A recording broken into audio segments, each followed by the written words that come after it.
Sony recently came out with their Sony WH-1000XM5. Still a great pair of headphones, still a terrible name. This year, they've gone back to the drawing board and created something fresh and honestly something that looks really great. But wait, it's not all rainbows and unicorns in this paradise. There's a serious problem that Sony has on their hands, and frankly this could cost them in the long term given the competition lately. But this video isn't all negative. There's a lot that these headphones do really well. So we'll start with the good, and then slowly go towards what I didn't like and some of the issues that are actually really serious and that Sony really needs to rethink. Firstly, let's start with the design, because I think that they got a lot really right here. I know that a lot of people aren't a big fan of this new design, but I can understand that sentiment. The biggest issue with the previous designs was that it looked a little boring. It's certainly a step up from the Bose design, but it's just alright, nothing more than that. I love this newer, cleaner design, and on the sides, it just looks very clean. And the new non-folding design has the perk of making the headphones just a little bit easier to use, but maybe it's not worth all of that. What I found really annoying, however, is that the ear cups actually fold the opposite direction to previous Sony headphones. And that means it's marginally easier to pick up from the case, but now they're just annoying on your neck because they don't lay flat. And I think that's just a little silly. Outside of that, the controls are fantastic this time around. The touch controls are still there and they are just great. They're really responsive, and I haven't had a single accidental touch yet. The noise cancelling button is also much improved. You can now choose to remove that off mode that just sounded terrible, so that you can only switch between transparency and ANC, and that's just wonderful. Now, previous generations had a serious problem when it came to sound quality. Sure, they sounded decent, but they were always known for being way too bass heavy, not great in terms of quality, and mediocre in terms of mid and treble. This time around, the sound quality is actually great. Not fantastic, just great. The bass is crisp and finally not really that overbearing. It's still a bit too much, but I appreciate the improved sound quality. It never feels like the headphones are becoming too overpowered by anything. I still recommend using the EQ function to change the tuning a little bit, but overall it's actually really well done. The comfort side of this is okay. I think that we can see both a positive and a negative here. On one hand, the opening on the ear cups have gotten significantly bigger, which is great. But then we also lost a huge amount of depth, which is very unfortunate. My ears do touch the inside, but it's surprisingly not a big deal. At least not as much as I thought it would be.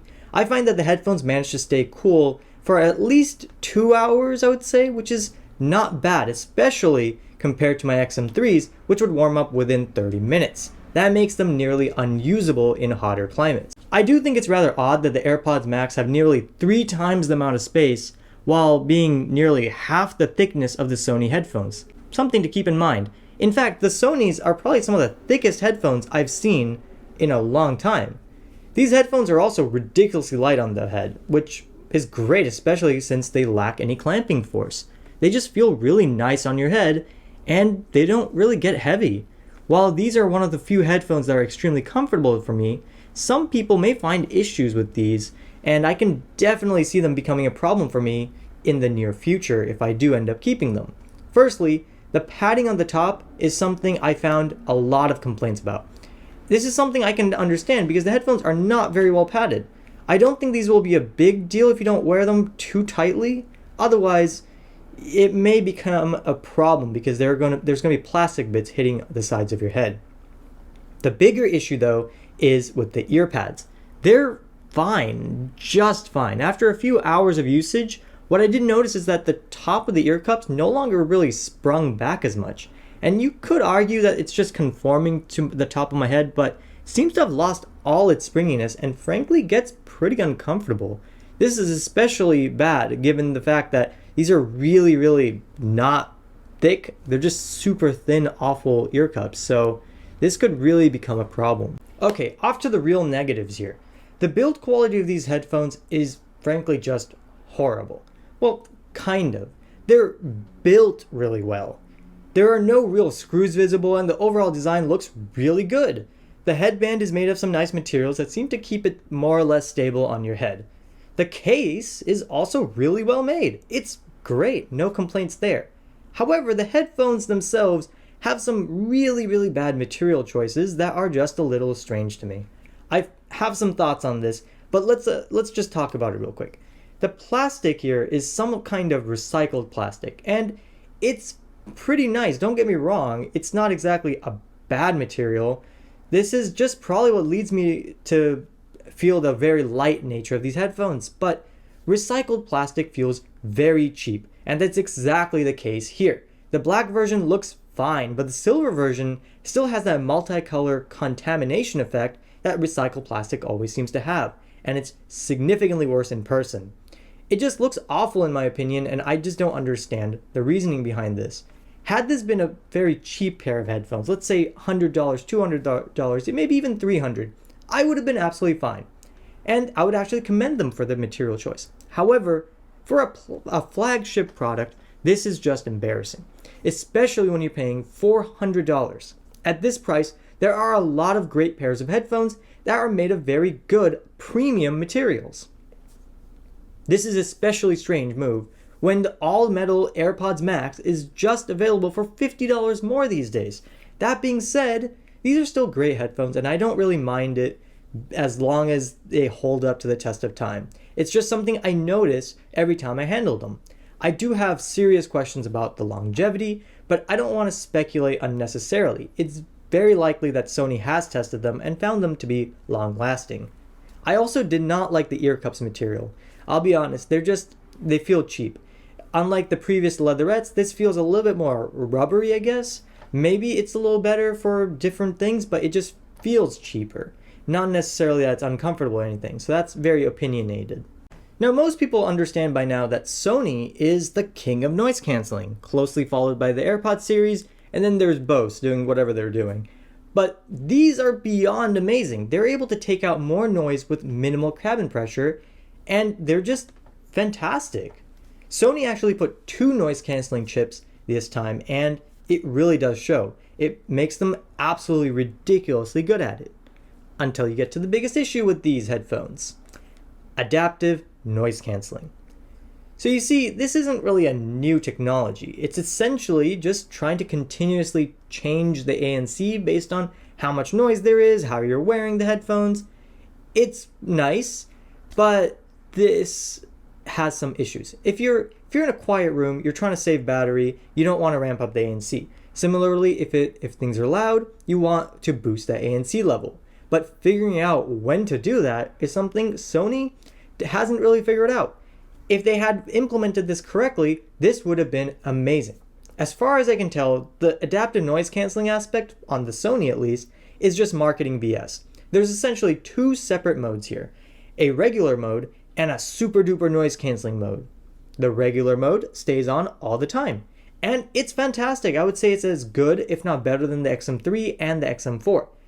But the super duper awesome noise canceling only kicks in at a certain decibel limit. You have no control over this, and it's mind-numbingly stupid. Let's just discuss problem number 1. If you're far enough away from the sound that it doesn't trigger the better ANC, you have no way of blocking out that extra sound. And it's a lot of sound. I have an indoor AC unit, which is ridiculously loud, upwards of 70 decibels. When I sit next to it, the Sony headphones are pretty much able to make them disappear, which is absolutely amazing. However, if I move just about 3 feet away for some gaming, it refuses to switch to this new mode while still letting in all of that extra noise. Now I can trigger it by just walking up to the AC and then kind of having it adjust and walking back, but after a while it'll just turn itself off, which is a real pain. Speaking of it turning off, the better ANC turns off very frequently. Things like tapping the headphones, the jaw movement from eating, or even just talking a little too loudly, and I'm not talking very loudly, it's just the slightest bits of talking, will really just cause it to switch to the lesser ANC mode. And it's a serious problem that's plaguing most owners of these headphones. Now, I do trust that Sony will eventually fix this problem, but that day isn't today, and I can't review something that hasn't been done yet. You could argue that the noise canceling is still great, but you're paying for the ANC and everything in this whole package, and you're really missing out if they can't fix this. You should really buy these for what they are today and not for what they can be later on. If you're looking for great noise canceling, these are truly unbeatable. There's just truly nothing like it out there in the market right now. Now, I did complain a lot in this video, and I think this really boils down to the price increase. I wasn't the biggest fan of my XM3s when I bought them years ago. They had a lot of problems, but I loved the headphones and I felt that the price I bought them for was very fair. When I finally upgrade them years of use later, I expected something a little better, especially when they're charging $50 more than the retail price from before.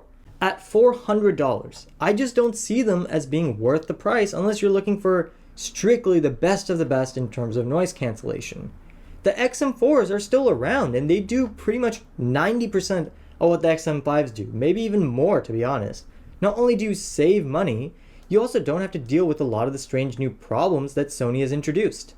At $400, I don't want ANC that just turns itself off for random normal things. At $400, I don't want cheap feeling recycled plastic, and at $400, I expect the ear cup material to be significantly better designed. I think that these are not worth $400, but if you do get these headphones, they are an absolute beast. My opinion is just that, an opinion. I highly suggest that you try them out for yourself because these are quite the experience still. They just might not be for everyone who's looking for a bargain deal here. I want to end this video on a good note. So I do want to mention that I really enjoyed wearing these headphones for the most part. They deliver enough music quality to be very immersive. They're not audiophile quality by any means. They have a wide but pretty unnatural soundstage, as is expected with headphones like these, closed back, consumer friendly. But the imaging is ridiculously good. In fact, they were actually really great for gaming. I found them very comfortable and great for FPS shooters such as Overwatch. The multi-point pairing is also absolutely perfect, and the app controls are fantastic this year.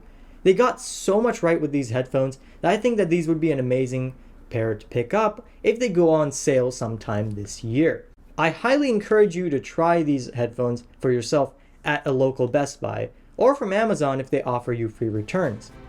If you made it this far, consider subscribing and hitting that like button. Thanks a lot for watching.